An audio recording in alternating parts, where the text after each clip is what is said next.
नमस्कार दोस्तों, मैं मिथुन सिंह स्वागत करता हूं आप सभी का दी एजुकेटर के प्लेटफॉर्म पे, जहां पे हम लोग टीचिंग एग्जामिनेशन की प्रिपरेशन करते हैं। आशा करता हूं आप सभी अच्छे होंगे, स्वस्थ होंगे इस पेंडेमिक में भी। देखिए, आप लोगों के लिए मैंने आर्मी पब्लिक स्कूल 2014 का क्वेश्चन पेपर सॉल्व करा दिया है। अगर आप लोगों ने अभी तक इंग्लिश की पेपर नहीं देखी है तो आप कमेंट सेक्शन में उस वीडियो को अवेल कर सकते हो, देख सकते हो। Thank you so much. तो चलिए क्लास को स्टार्ट करते हैं बिना किसी देर के, जहाँ पे आपको कुछ ना कुछ जरूर नया जानने को देखने को मिलेगा। Thank you so much. तो चलिए क्लास को स्टार्ट करते हैं हम लोग। देखो, सबसे पहले हम लोग देखेंगे क्वेश्चन नंबर 21 को। तो देखो, इस क्लास को स्टार्ट करने से पहले मैं आप लोगों को बता दूं, क्वेश्चन नंबर 1 to 20 यानी कि आर्मी पब्लिक स्कूल के जो प्रीवियस ईयर पेपर हैं 2014 में जो क्वेश्चन पूछे गए थे इंग्लिश में 1 से 20 तक, वो अगर आप नहीं देख पाए हो वीडियो को तो नीचे आपको कमेंट सेक्शन में पिन किया हुआ मिल जाएगा लिंक, जहां से आप उस वीडियो को देख सकते हो। तो चलिए आज बात करेंगे हम लोग रीजनिंग क्लास और मैथमेटिक्स, यानी कि दोनों के अंतर्गत में जो क्वेश्चंस आते हैं उसको देखेंगे। तो देखो, सबसे पहले Kamal told Bimal yesterday I defeated the only brother of the daughter of my grandmother. अब यहाँ पे पूछा गया है हुम डिड कमल डिफीट, यानी कि कमल ने किसको हराया। तो देखो, कमल ने क्या कहा, माई ग्रैंड मदर। तो सबसे पहले आप चेक करो, एक ब्लड रिलेशन का क्वेश्चन है, तो ऐसे क्वेश्चंस को आप ऐसे सॉल्व करते हो जनरेशन टू जनरेशन। देखो यहाँ पे आप लिख दो उसकी ग्रैंड मदर है यहाँ पे ये। अब देखो ग्रैंड मदर यानी कि वो क्या है, महिला है, यानी कि आप उसे नेगेटिव साइन दोगे। अगला देखो, आप अगला जनरेशन पे कोई होगा और कमल यहाँ पे होगा, है ना, क्योंकि इसकी ग्रैंड मदर है। यहाँ पे उसके मम्मी पापा, उसके बाद उसके दादा दादी इस जनरेशन में, यानी कि 2 जनरेशन का गैप है। अब देखो क्वेश्चन क्या बोला गया है कि मैंने अपने ग्रैंड मदर के डॉटर, यानी कि इस ग्रैंड मदर की जो डॉटर है यानी कि कमल की बुआ, यहाँ पे मैं लिख देता हूँ हिंदी में, अगर मैं आंट लिख दूँ तो आप समझ जाओगे, नेगेटिव। और यहाँ पे कौन है, कमल है। अब आगे देखो क्या बोला गया है, तो होम डिड कमल डिफीटेड। देखो, डॉटर का जो भाई है उसे उसने हराया है, यानी कि यहाँ पे क्या है, यानी कि डॉटर का भाई ओनली, देखो यहाँ पे लिखा हुआ है ओनली ब्रदर, यानी कि यहाँ पे कौन है, कोई भी है एक जिसको उसने हराया, यानी कि ब्रदर, यानी कि प्लस साइन, यानी कि वो क्या है, मेल है। अब देखो यहाँ से आपने क्या समझा कि ये दोनों के बीच का रिलेशन क्या होगा, जब एक ही भाई है और दादी का बेटा है तो वो क्या होगा, यानी कि कमल के पिताजी ही थे जिसको कमल ने क्या किया था, हरा दिया था। यानी कि इसका जो राइट आंसर हो जाएगा कि कमल ने किसको हराया, अपने पिताजी को हराया था, यानी कि ऑप्शन नंबर सी इसका क्या हो जाएगा, करेक्ट हो जाएगा। चलिए आगे बढ़ते हैं, क्वेश्चन नंबर 22, बिल्कुल वेरी इजी क्वेश्चन आप लोगों के लिए।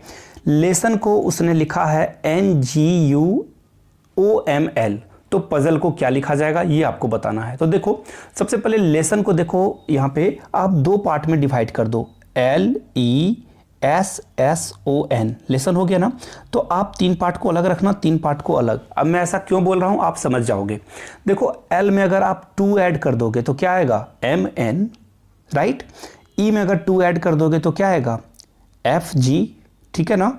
S में अगर आप 2 ऐड कर दोगे इसी तरह से, तो S में 2 ऐड करने के बाद क्या आएगा, TU, यानी कि NGU। देखो आपका मिल गया यहाँ पे ना। तो ये हम लोगों ने क्रैक कर लिया, इसको डिकोड कर लिया। अब देखो SON को क्या लिखा है इसने, SON को इसने 2 माइनस कर दिया है, ठीक है ना। तब आप इन सारी चीज़ों को समझ पाओगे। अगर आप 2 माइनस करोगे तो देखो क्या आएगा आपका, अगर S के 2 पीछे जाओगे तो आपको मिलेगा Q, और O के 2 पीछे यानी कि 2 पहले जाओगे तो आपको देखने को मिलेगा क्या, M, और N के 2 पीछे जाओगे तो मिलेगा L, ठीक है ना। यानी कि ये ऐसे है। अब आप समझ गए होंगे, यानी कि लेसन के जो पहले 3 लेटर हैं उसमें प्लस किया गया है, और SON में क्या किया गया है, 2 माइनस, यानी कि पीछे के लेटर को लिया गया है, और इसमें 2 आगे के लेटर को लिया गया है। अब उसी तरह से देखो, जो अगला वर्ड है फजल, ये भी देखो 6 लेटर का वर्ड है, PUZ ये आपका पहला सेट हुआ, और ZLE ये आपका दूसरा सेट होगा। तो पहले सेट में क्या किया था इसने, 2 ऐड किए थे, आप भी 2 ऐड कर दो। P के 2 बाद क्या आएगा, QR, और U के बाद VW, और जेड के बाद क्या आएगा, ए और बी। देखो आर डब्ल्यू बी कहीं आपको दिखाई पड़ रहा हो तो आप उसको क्या करोगे, बढ़ा दोगे। देखो आर डब्ल्यू बी कहीं नहीं है, सिर्फ एक जगह डी में है, तो आप अपना टाइम को क्या कर सकते हो, बचा सकते हो ऐसे करके, यानी आप डी के साथ चले जाओगे और आपका राइट आंसर हो जाएगा। फिर भी मैं थोड़ा सा आपको एक्सप्लेन कर दूं, जेड ई एल में अगर आप दो पीछे जाओगे तो आपको क्या मिलेगा, जेड के दो पीछे जाओगे तो एक्स मिलेगा, और एल के दो पीछे जाओगे तो जे मिलेगा, और ई के दो पीछे जाओगे तो सी मिलेगा। देखो यहां से मैच हो गया, यानी कि आपको क्या करना है, आधा काम करके अगर आपका ऑप्शन में से अगर आप उसको ऑड आउट कर सकते हो तो आप उसी के साथ जाओगे। चलिए आगे बढ़ते हैं क्वेश्चन नंबर 23 में। देखो यहाँ पे बोला गया है कि 15 चिल्ड्रन जो थे एक रो में खड़े हुए हैं, नॉर्थ और ईस्ट वेस्ट हो गया, तो नॉर्थ की ओर उनका चेहरा है, यानी कि फेस जो है नॉर्थ की ओर है। तो यहाँ पे आपको कुछ कुछ कंडीशन दिए हुए हैं। Ravi is the immediate left of Prabha, यानी कि प्रभा के ठीक पहले कौन होगा, रवि होगा, यानी कि अगर प्रभा यहां खड़ी है तो रवि यहां खड़ा होगा, जस्ट इसके लेफ्ट में। अगला बोला गया है and 8, Ravi is immediately left to Prabha and 8, यानी कि ये अगर जो ये किया गया है ऐसे 8 में, तो यानी कि पहला दूसरा तीसरे चौथे 8वें नंबर पे रवि है। दो बातें क्लियर हो गई, दो कंडीशन आप लोगों को मिल चुका है। अगला पढ़ोगे Anjum is the second from the right and, यानी कि देखो मैं आपको अब यहां से समझाता हूं, आसानी से समझ पाओगे। अगर आप लोगों ने ये लाइन ड्रॉ कर ली, मान लो कि यहाँ पे 15 बच्चे हैं, तो सबसे पहले आप देखो यहाँ पे 15 बच्चे को अगर आप यहाँ लाना चाहते हो, first second third fourth fifth sixth seventh 8, देखो यहाँ पे 8 नंबर पे आपको कंडीशन दिया हुआ था, कौन खड़ा होगा, रवि। यहाँ पे रवि खड़ा हो गया है, और रवि जो है प्रभा के ठीक लेफ्ट में है, यानी कि प्रभा यहां पे खड़ी होगी, तभी प्रभा का जो लेफ्ट साइड होगा वो रवि होगा, यानी कि 9वें नंबर पे कौन है, प्रभा है। ये कंडीशन दे दी गई है आपको। और एक और कंडीशन दिया गया है Anjum is the second from the right, यानी कि इस तरफ से ये आपका लेफ्ट हो गया, इधर से आपका राइट हो गया, तो सेकेंड पे कौन है, अंजुम है। अब देखो यहाँ पे कितने हुए, 9 10 11 12 13 14 15, यानी कि एक और कम कर दोगे आप, यहाँ पे मैं इरेज कर देता हूँ इसे, एक बच्चे यहाँ पे कम हो जाएंगे, तो देखो ये टोटल आपको दिखाई पड़ जाएंगे।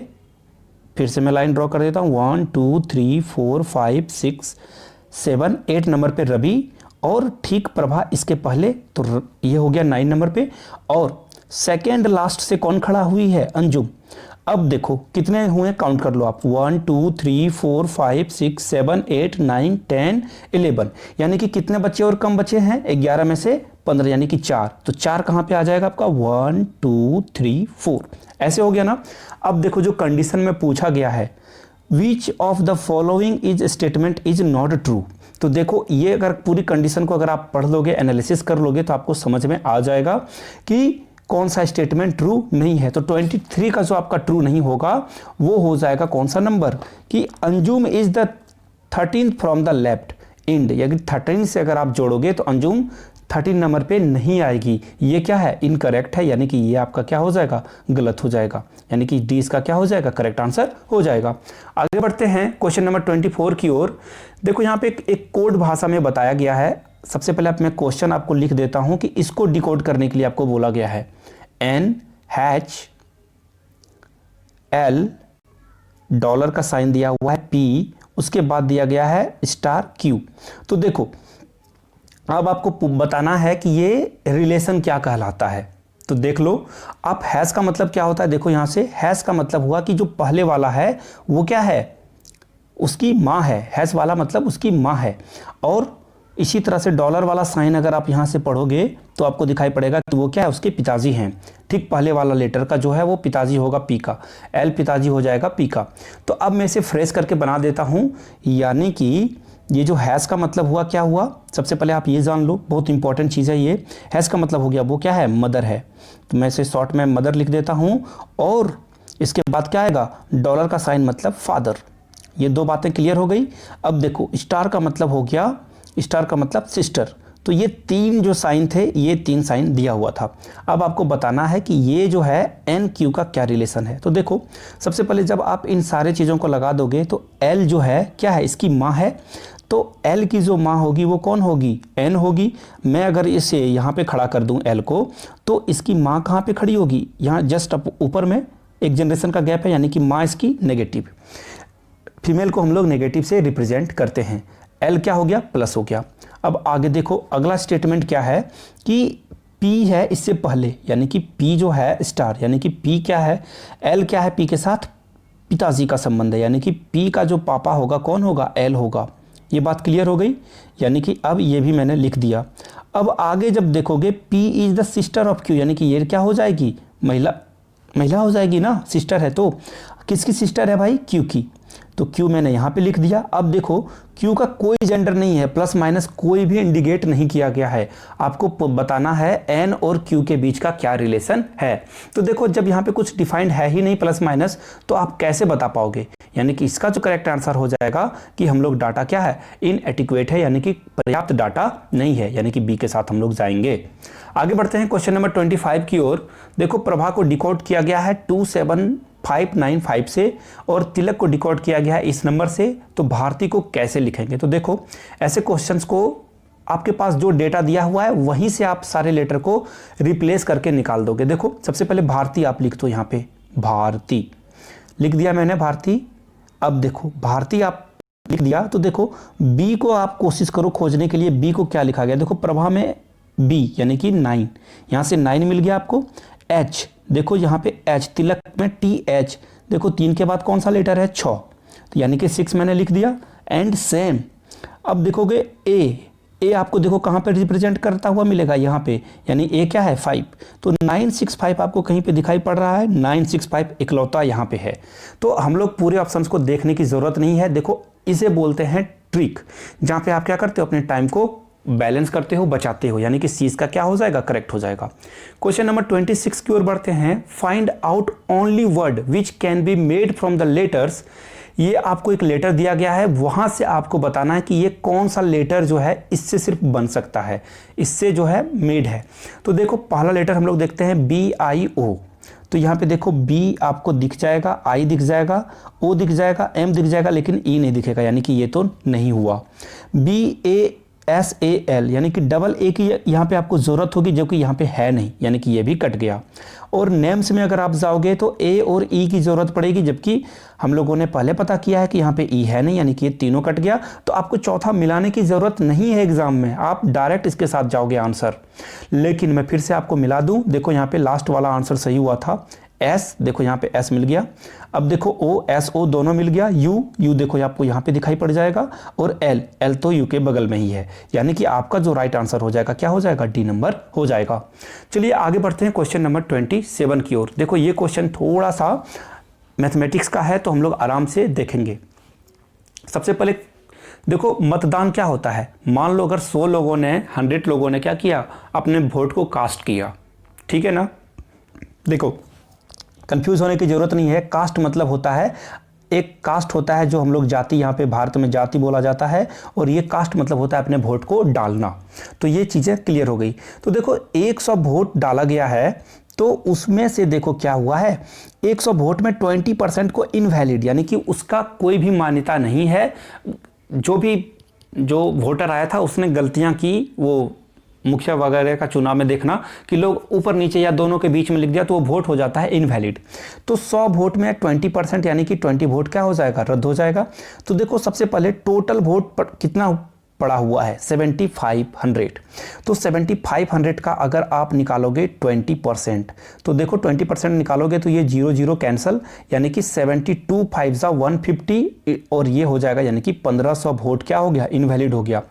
तो वैलिड वोटों की संख्या क्या होगी, सबसे पहले टोटल वोट में से आप इनवैलिड वोट को माइनस कर दोगे, तो आपको क्या देखने को मिलेगा, वैलिड वोट आपको कहाँ पे दिखाई पड़ रहे हैं, 6000, यानी कि इतना वोट को क्या है, ओरिजिनल जेन्युइन वोट है आपका।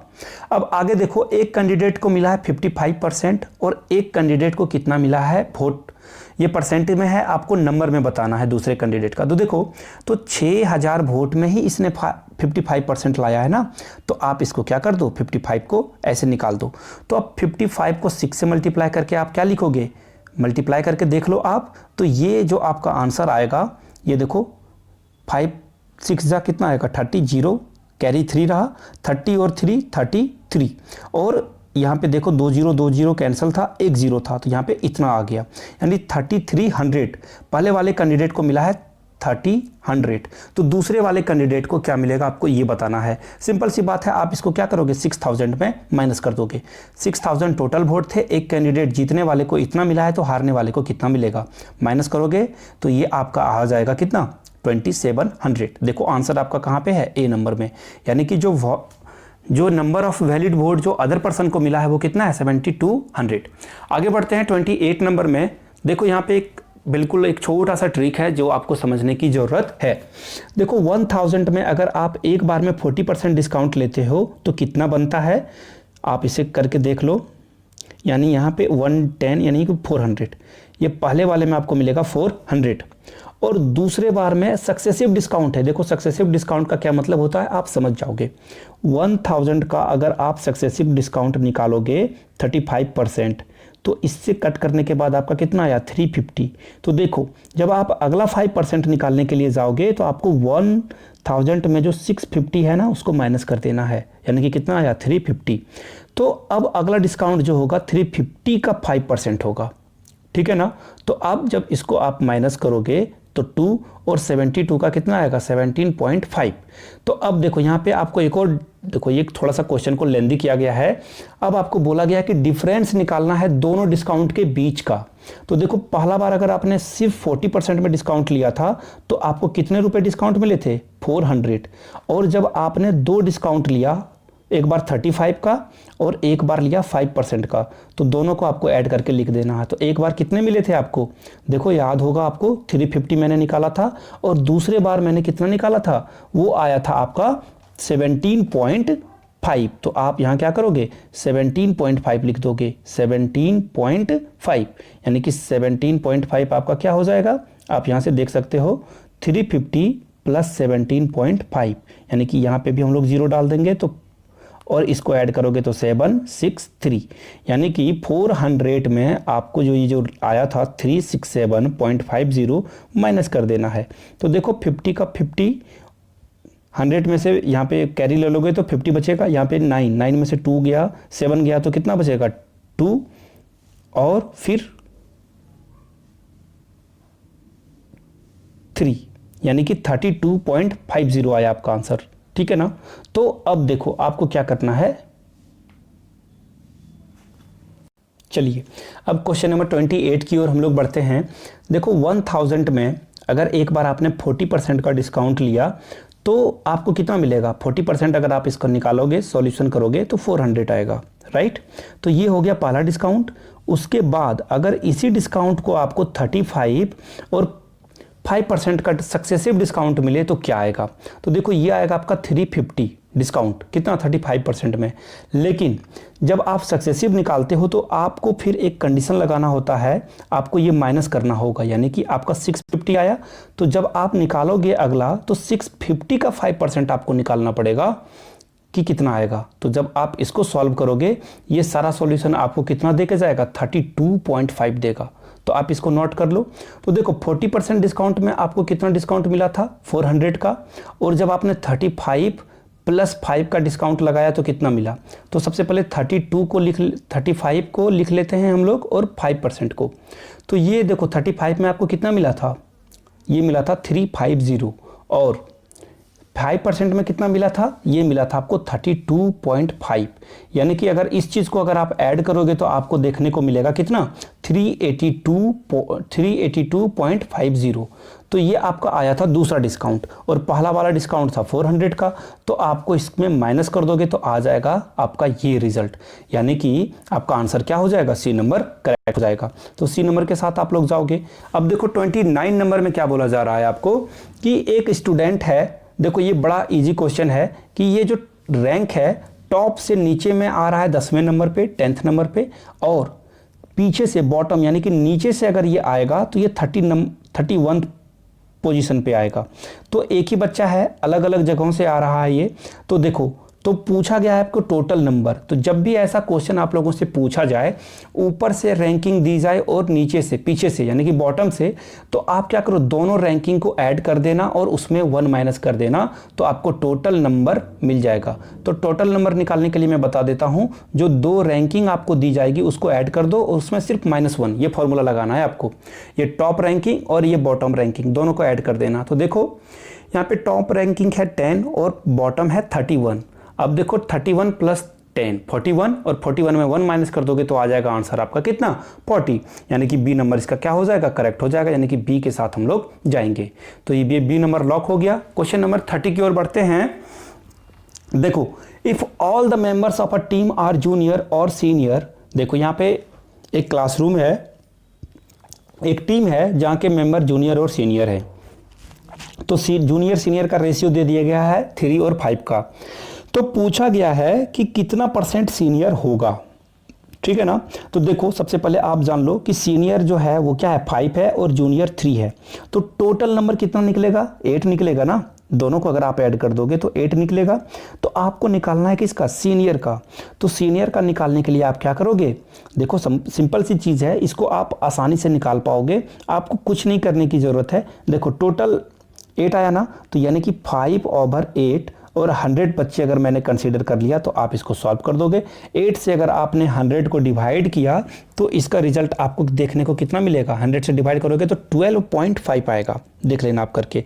और इसको अगर 5 से मल्टीप्लाई कर दोगे तो 125 जा 625 होता है। डेसिमल एक डिजिट के बाद है, यानी कि एक डिजिट के बाद लगा देंगे, यानी कि इसका जो आंसर हो जाएगा 62.5, यानी कि सी नंबर करेक्ट हो जाएगा। क्वेश्चन नंबर 31 की ओर बढ़ते हैं। बिल्कुल लॉलीपॉप क्वेश्चन आप लोगों के लिए। L इंटू एम को मल्टीप्लाई करोगे तो 12 इंटू 3 आएगा। कैसे आया, तो ABCD में अगर आप रैंकिंग डिसाइड करते हो तो देखना 1 2 3 4, तो उसी तरह से L का जो नंबर है हमारा 12 है और M का नंबर 13 है। तो उसी तरह से U का नंबर और V का नंबर आपको सिर्फ लिख देना है। तो ये जो आंसर हो जाएगा 21, यानी कि U का नंबर 21 होता है और V का नंबर 23। तो ये छोटा सा क्वेश्चन था आप लोगों के लिए। अब देखो एक इंपॉर्टेंट क्वेश्चन है, बिल्कुल आसान सा, कि the average of 30 student in a classroom is 15 years, यानी कि क्लासरूम में 30 छात्र हैं जिनका एवरेज एज है 15। तो टोटल एज निकाल दो आप क्लासरूम का, कि टोटल क्लासरूम में कितने बच्चे एज कितना है। तो 30 इंटू 50 करोगे तो ये रिजल्ट आपको देगा कितना, 30 इंटू 50 कर दोगे तो 450 आएगा रिजल्ट। अब उसी तरह से अगर एक टीचर की एज को उसमें इंक्लूड कर दिया जाए, टीचर के एज को आप इंक्लूड कर दोगे, यानी कि टोटल नंबर ऑफ कितने हो गए, टोटल स्टूडेंट 30 और एक टीचर, यानी कि 31 हो गया टोटल।